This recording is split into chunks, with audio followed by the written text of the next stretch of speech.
कई बार दुनिया खराब नहीं होती, बस हमारा मन अशांत होता है। ओशो कहते थे, इंसान जैसा भीतर होता है उसे दुनिया भी वैसी ही दिखाई देने लगती है। अगर भीतर अशांति हो तो हर आवाज़ शोर लगती है। अगर भीतर क्रोध हो तो हर इंसान गलत लगने लगता है।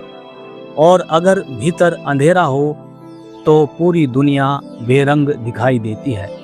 लेकिन सच यह है कि दुनिया हमेशा वैसी नहीं होती जैसी हमें दिखाई देती है। दुनिया को देखने वाला हमारा मन होता है, और मन एक दर्पण की तरह काम करता है। अगर दर्पण पर धूल जम जाए तो चेहरा साफ दिखाई नहीं देता। चेहरा खराब नहीं होता, दर्पण धुंधला हो जाता है। ठीक वैसे ही जब मन दुख, क्रोध, ईर्ष्या, डर और शिकायतों से भर जाता है, तब इंसान को हर तरफ बुराई दिखाई देने लगती है। उसे लगता है लोग बदल गए हैं, रिश्ते खराब हो गए हैं, दुनिया स्वार्थी हो गई है। लेकिन असल में उसका अपना मन अशांत होता है। बुद्ध कहते थे, मन शांत हो जाए तो संसार भी शांत दिखाई देने लगता है। लेकिन इंसान क्या करता है? वह पूरी जिंदगी दुनिया को बदलने में लगा रहता है। कोई लोगों को बदलना चाहता है, कोई रिश्तों को, कोई परिस्थितियों को, लेकिन अपने मन को बदलने की कोशिश बहुत कम लोग करते हैं। और यही कारण है कि दुख खत्म नहीं होता। कई लोग सोचते हैं, अगर मेरे पास ज़्यादा पैसा होता तो मैं खुश होता, अगर लोग मुझे समझते तो मैं शांत रहता, अगर परिस्थितियां बदल जाएं तो ज़िंदगी बेहतर हो जाएगी। लेकिन सच्चाई यह है कि बाहर की चीज़ें कुछ समय के लिए खुशी दे सकती हैं, स्थायी शांति नहीं। क्योंकि अगर भीतर बेचैनी है तो इंसान सब कुछ मिलने के बाद भी दुखी रहेगा।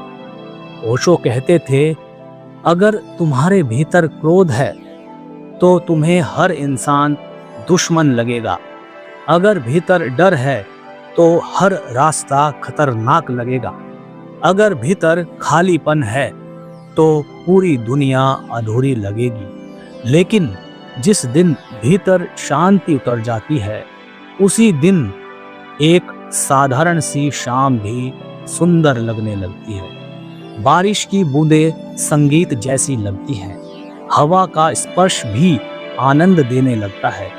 फिर इंसान छोटी छोटी चीज़ों में भी खुशी महसूस करता है, क्योंकि बदलाव दुनिया में नहीं आया होता, बदलाव उसके भीतर आया होता है।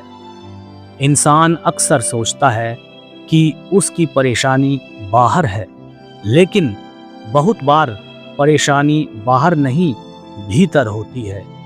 जिस इंसान के भीतर दुख भरा हो, उसे प्रेम भी संदेह जैसा लगता है। जिसके भीतर डर भरा हो, उसे हर रिश्ता टूटता हुआ दिखाई देता है। और जिसके भीतर शांति हो, वह कठिन समय में भी टूटता नहीं। बुद्ध कहते थे, तुम्हारा मन तुम्हारा सबसे बड़ा मित्र भी बन सकता है और सबसे बड़ा शत्रु भी। अगर मन को समझ लिया तो जीवन सरल हो जाएगा, और अगर मन ही अशांत रहा तो सारी दुनिया भी मिल जाए फिर भी शांति नहीं मिलेगी। याद रखना, जीवन को देखने का तरीका जीवन से भी ज्यादा महत्वपूर्ण होता है। अगर मन साफ है तो दुनिया सुंदर दिखाई देगी, और अगर मन अशांत है तो स्वर्ग में भी इंसान दुखी रहेगा। इसलिए दुनिया को बदलने से पहले अपने मन को देखो, अपने भीतर उतरना सीखो। थोड़ी देर शांत बैठना सीखो, क्योंकि जिस दिन इंसान अपने भीतर की धूल साफ करना शुरू कर देता है, उसी दिन उसे जीवन पहली बार साफ दिखाई देने लगता है। और शायद यही जागृति की शुरुआत है, क्योंकि मन ही जीवन का सबसे बड़ा दर्पण है। जिस दिन तुमने अपने मन को समझ लिया, उसी दिन तुम्हें जीवन भी समझ आने लगेगा।